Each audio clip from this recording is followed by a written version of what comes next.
Hi, I'm Siran, and thank you for taking the time to watch this presentation. Today, I'll be sharing my research on a topic that many of us as training counselor can personally relate to: burnout and disconnected, the hidden role of social anxiety in counselor training. While we are learning how to support others through emotional challenges, we don't often pause to reflect on our own experiences, such as emotional exhaustion, self-doubt, and the social demands that come with training. In this presentation, I will explore how burnout and social connectedness affect aspiring counselors and whether social anxiety helps explain the link between the two. Let's begin by looking at why this topic is so important. Here is a quick overview of what I will be covering today.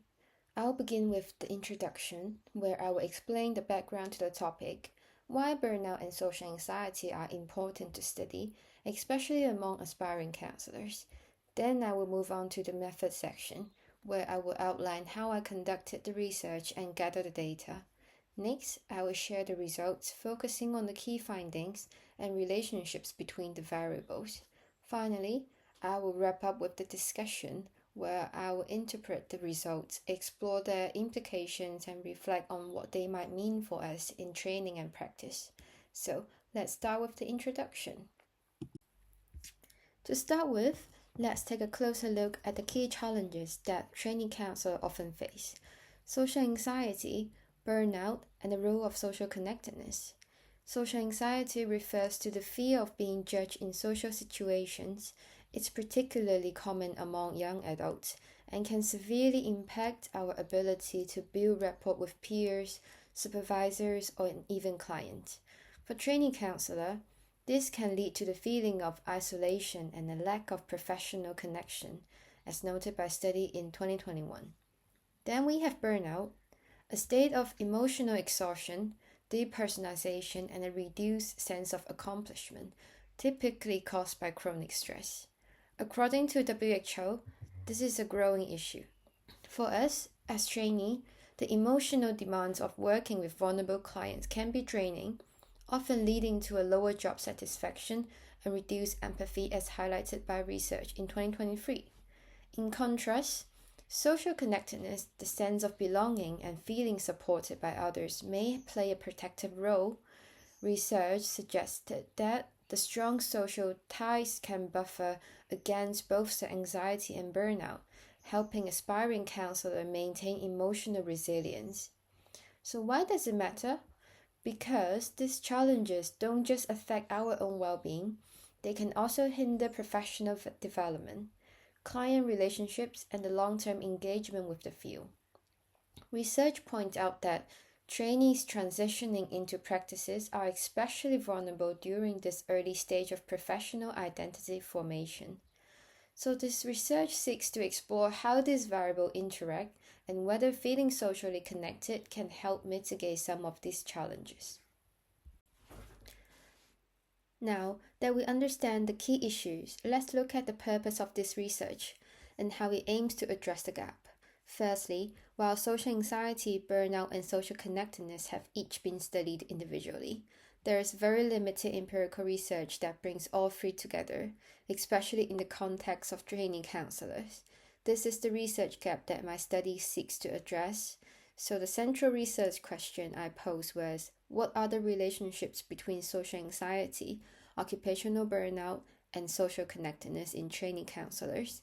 Based on existing literature, I developed the following hypothesis. Social anxiety mediates the relationship between occupational burnout and social connectedness. In other words, when trainee counselors feel less connected to others, they may experience more social anxiety, which in turn could increase their risk of burnout. To explore this, I used a quantitative approach. I conducted an online survey with 64 training counselors using 3 validated measurement tools: the BAT-12 for burnout, the SCSR for social connectedness, and the SPIN for social anxiety. This gave me a structured way to explore how these variables interact and whether social anxiety plays a significant mediating role.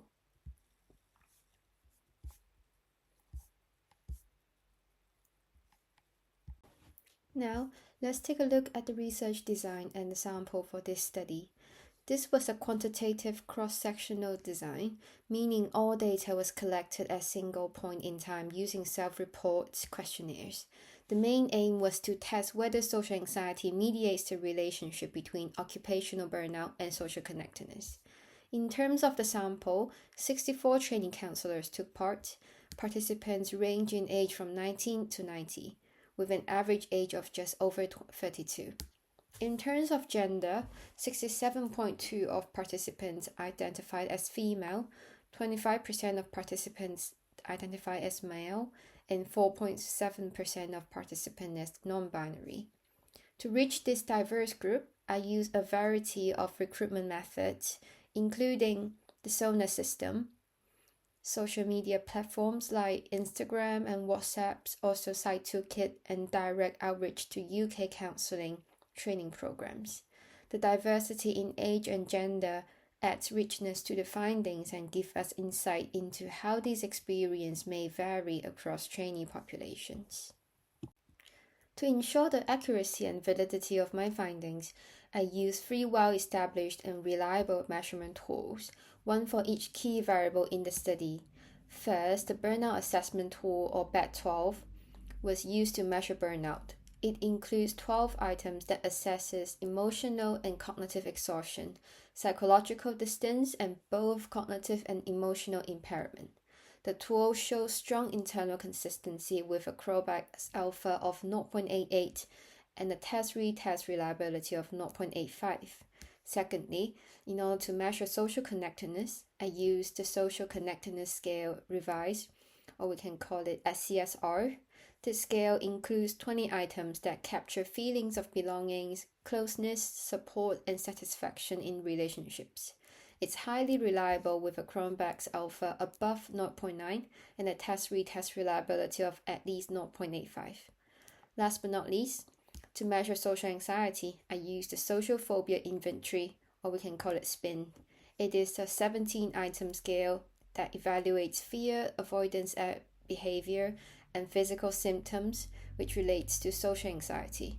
It also demonstrated strong psychometric properties with a Crobax alpha around 0.9 and test-retest scores ranging from 0.78 to 0.88. Together, these tools allowed for the robust, reliable assessment for each construct in the study. The entire study was conducted online using Site Toolkit, which is a secure, user-friendly platform commonly used for psychological research. It allowed for anonymous data collection and easy survey distribution. Participants were recruited through multiple channels, including the Bangor SONA system, social media platforms such as Instagram and WhatsApp, the Site Toolkit user board, and also direct outreach to various UK counselling programs. This helped ensure diversity in the sample. Before taking part, participants read an online information sheet and were asked to give informed consent electronically. Eligibility was confirmed through a brief screening question to ensure participants were enrolled in or had recent experience with counselling training. Participants then completed the BAT12, SCSR, and SPIN questionnaires in a fixed order. This was important for maintaining consistency across responses. The entire process took around 20 to 30 minutes. After completing the survey, participants were shown a brief debrief page explaining the purpose of the study, offering signposts to support services, and also providing our contact details in case they had questions or concerns. Those recruited through SONA system received 1 course credit as compensation. Overall, the procedure ensured both ethical transparency and methodological rigor. Given the sensitive nature of topics like burnout and social anxiety, it was essential that the study follow strict ethical guidelines. First, the research received ethical approval from Bangor University School of Psychology Research Ethics Committee. This ensured the study complied with institutional and professional ethical standards before any data collection took place. All participants received an online information sheet detailing the study's purpose, procedures, and their rights. They then gave informed consent electronically, confirming their understanding and agreement to take part. Participants were entirely voluntary. Respondents had the right to withdraw at any time without giving a reason, and they could skip any question they were uncomfortable with.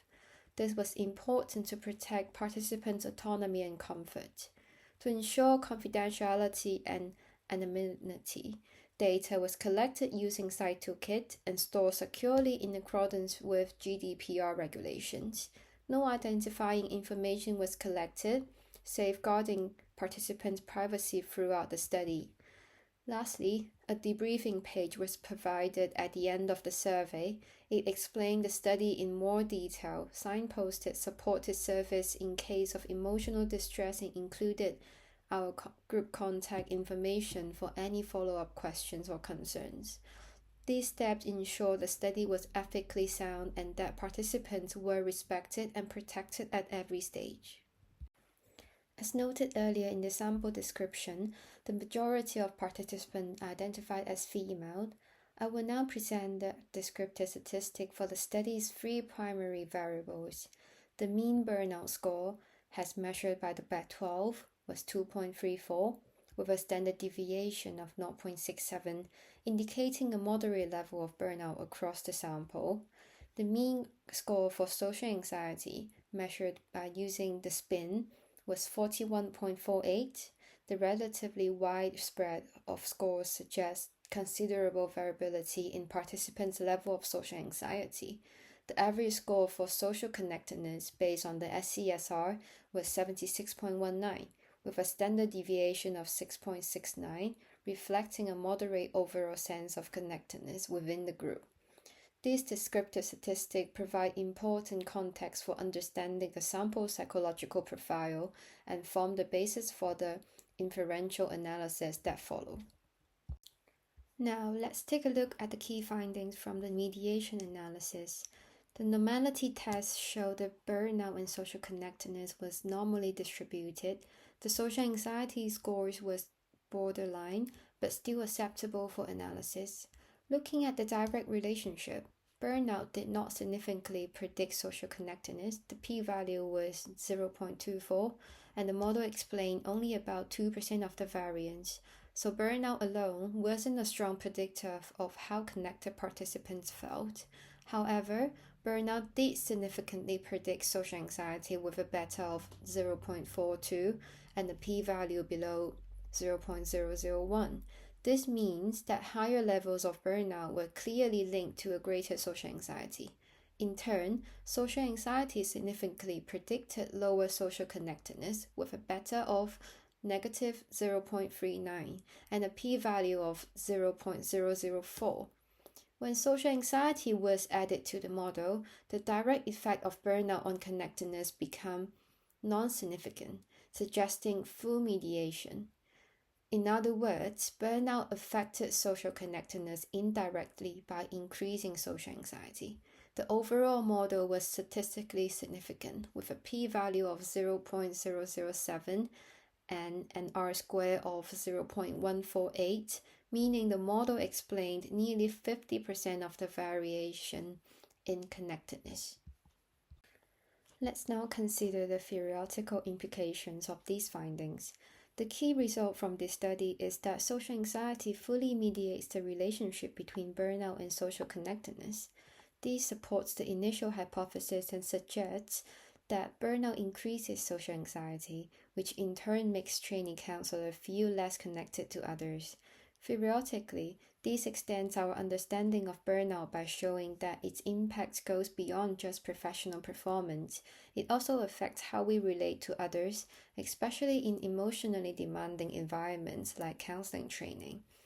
The findings are also consistent with psychological theories that suggest anxiety lowers our sense of control in social settings and affects how we interpret interaction with others. More broadly, this research fits with existing work showing that emotional exhaustion often leads to withdrawal and that social anxiety can play a major role in reducing our sense of connection. Altogether, these insights highlight the importance of considering not just individual stress levels, but also the social and emotional processes that shape the trainee experience. Building on the findings, let's now explore some practical implications, both for supervisors and for trainee counselors themselves. For supervisor, this research highlights the importance of actively monitoring social anxiety in trainees who show signs of burnout. Rather than viewing burnout solely as emotional exhaustion, supervisors may consider using structured tools that assess both burnout and anxiety. This allows for more comprehensive and preventative support. Supervisors can also play a key role by encouraging or introducing targeted intervention, such as CBT techniques, mindfulness, etc. This can be particularly helpful when social anxiety begins to impact learning or placement experience. From the trainee's perspective, it is important to regularly check in with our own stress levels and social well-being, rather than waiting until challenges become overwhelming. Engaging in supervision and peer support early and consistently can help address difficulties before they escalate. In addition, using self-help strategies such as journaling, mindfulness, etc. may help us better manage our internal responses to stress. These practices can support us in staying connected, balanced, and emotionally resilient, which is essential not only for our personal well-being, but also for the quality of the therapeutic relationships we aim to build. As with many research, it is important to acknowledge the limitation of the study. The most evident limitation is the sample size. Although the 64 participants provide valuable insight, the relatively small number limits how far the findings can be generalized to the wider population of trainee counselors.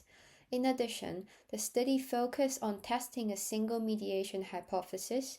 While this allowed for in-depth analysis, it also reflects typical constraints of student-led research, such as limited time, resources, and scope. Looking ahead, there are several possibilities for future research. First, using larger and more diverse samples would help increase statistical power and enhance the reliability of the findings. Second, future studies could explore subgroup differences. For instance, how these relationships may vary by gender, age, or stage of training. Finally, researchers could expand the models by testing additional hypotheses, such as the influence of supervision quality, self-compassion, or resilience in moderating the impact of burnout and anxiety. By continuing to build on this foundation, we can deepen our understanding and create more effective support systems for trainee counselors. That brings me to the end of my presentation. To sum up, this study suggests that social anxiety is a key factor in how burnout impacts trainee counselors' sense of connection, offering insights that are both theoretically important and practically useful for improving support during training. Thank you so much for watching. If you have any thoughts or questions, feel free to comment below, or you can also email me. Thank you very much.